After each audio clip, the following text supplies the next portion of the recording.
you doing? Good to see you, kid. Self-introduction? Just Lisa Arsenault. I am the general manager of Lion Force Transport. I'm going to admit I had a terrible case of FOMO sitting out there while you were at the insurance panel up here. I was an insurance broker for 35 years and just missing it a little bit. Anyway, we run over 100 trucks and just having a riot doing it. Welcome. I'm happy to be welcomed here. Sure. Justin Botter, National Fleet Manager, Giant Tiger. I started in this business as a tattooed truck driver, one of the last of the trade, and very passionate about this. I handle Giant Tiger's safety program, procurement, and the general overall telematics program, and I'm passionate about this industry. I've got my lighter in my pocket to start boiling the ocean with everybody in this room, and just can't wait. Can't wait to chat today, and can't wait to get back to the insurance guys. And I got a hot mic today. You're all in trouble. Good morning. Mario from Manitoulin Transport, corporate risk manager, fleet safety. Been in the business about 31 years. Initially, when I started in '95, I graduated college, really needed a job, was getting married. And I figured maybe a year or two, and here I am 31 years later. So I'm really looking forward to being on this panel and answering any questions. Thank you. And the guy that worked for Dan Ironmacher for 25 years is a survivor. I wasn't going to mention that, but... Hi. Mitchell Peterson with CNTL. Been in the transportation industry for about 15 years now. We have about, I think Kim said 750 owner-operators in Canada, about 100 in the US.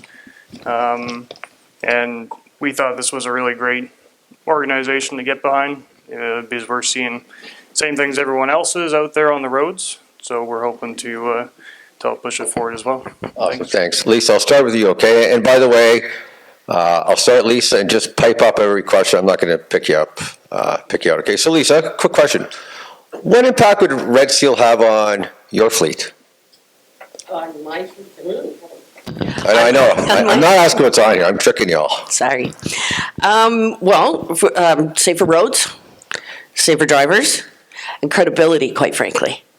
I think that better begets better, and I think that Red Seal is just going to make everyone better. That's the goal. I mean, we want to not raise the floor, we want to raise the bar.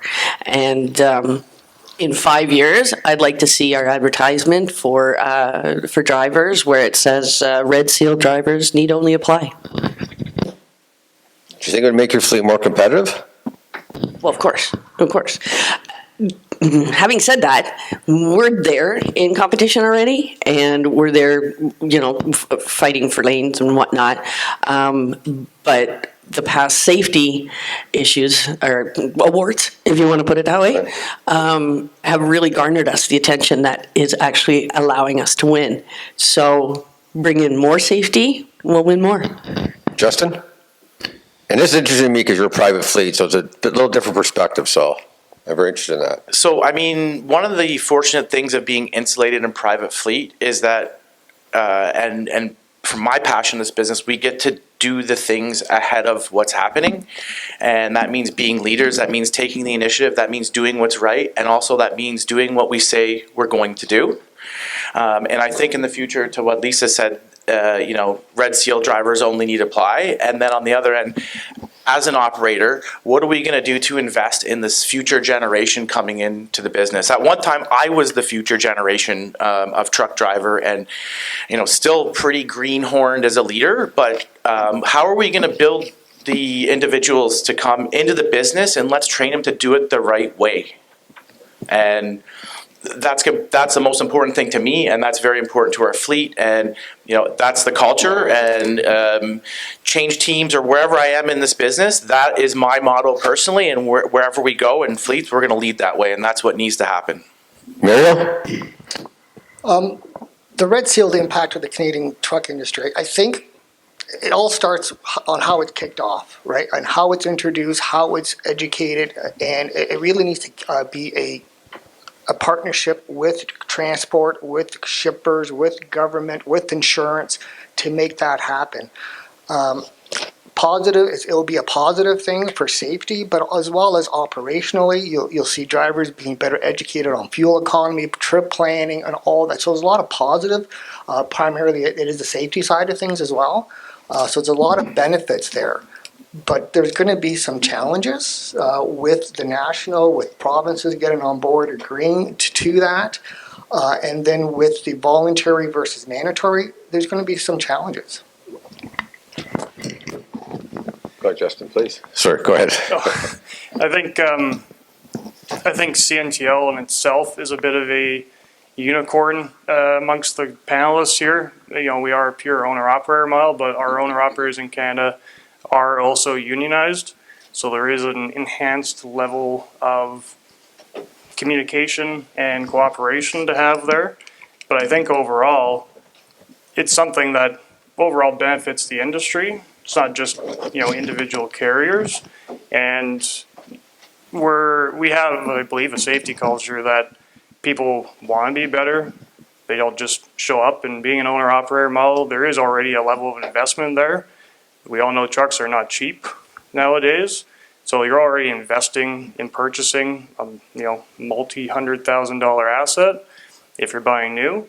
So you already have a commitment to safety, and this is just good to enhance that. I think you know, the news sometimes puts us in a certain light, but everyone in this room, we all expect to be up at that level and not just at that level. I want to point. They remind me of me and a lot of my buddies 40 years ago. We started in trucking. So I do agree with this painting everyone with the same brush. Want to comment some on that? Maybe just to emphasize the painting with the same brush, like the Driver Inc. model, maybe the place to start, just begin drilling down and find where the inconsistencies are. But then, you know, once you start doing that, you realize that, yeah, there are safe fleets that are maybe using the Driver Inc. model, and they can be, you know, in a sense exonerated, maybe not in a public forum or something, but, you know, then we get to the proper meat and potatoes and start actioning the people who are really the fly-by-night chameleon carriers and giving the... They'll always be. That's the whack-a-mole game. You shut them down, they're back. They can't even worry about that. 100%. You know, the rally of those carriers now is, to your point, with insurance rates going up. You know, you're talking people getting in the business don't know the business.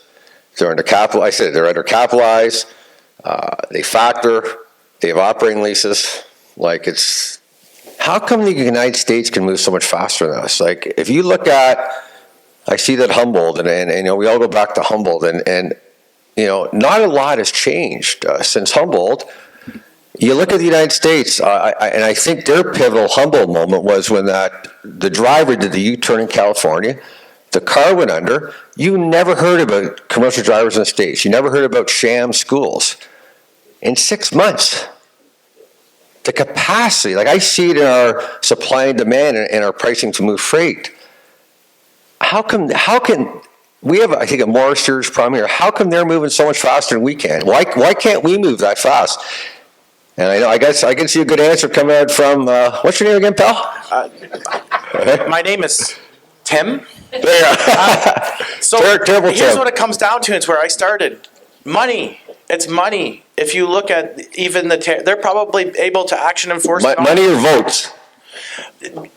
That we can't vote there, but it's money and votes. And if you look at you know, even these tariff surcharges, which just hit the trucks that I purchased, like they got money rolling so that they can action their enforcement. And you know, you got to think they're a superpower of a country, and we are much smaller. We've all this beautiful land, you know, and we're not densely populated. But I just want to throw this in here. So let's think about this. Red Seal now forces the industry to decide whether or not we are a skilled profession or not. And anything less than that, then what are we? And are we having an identity crisis in trucking?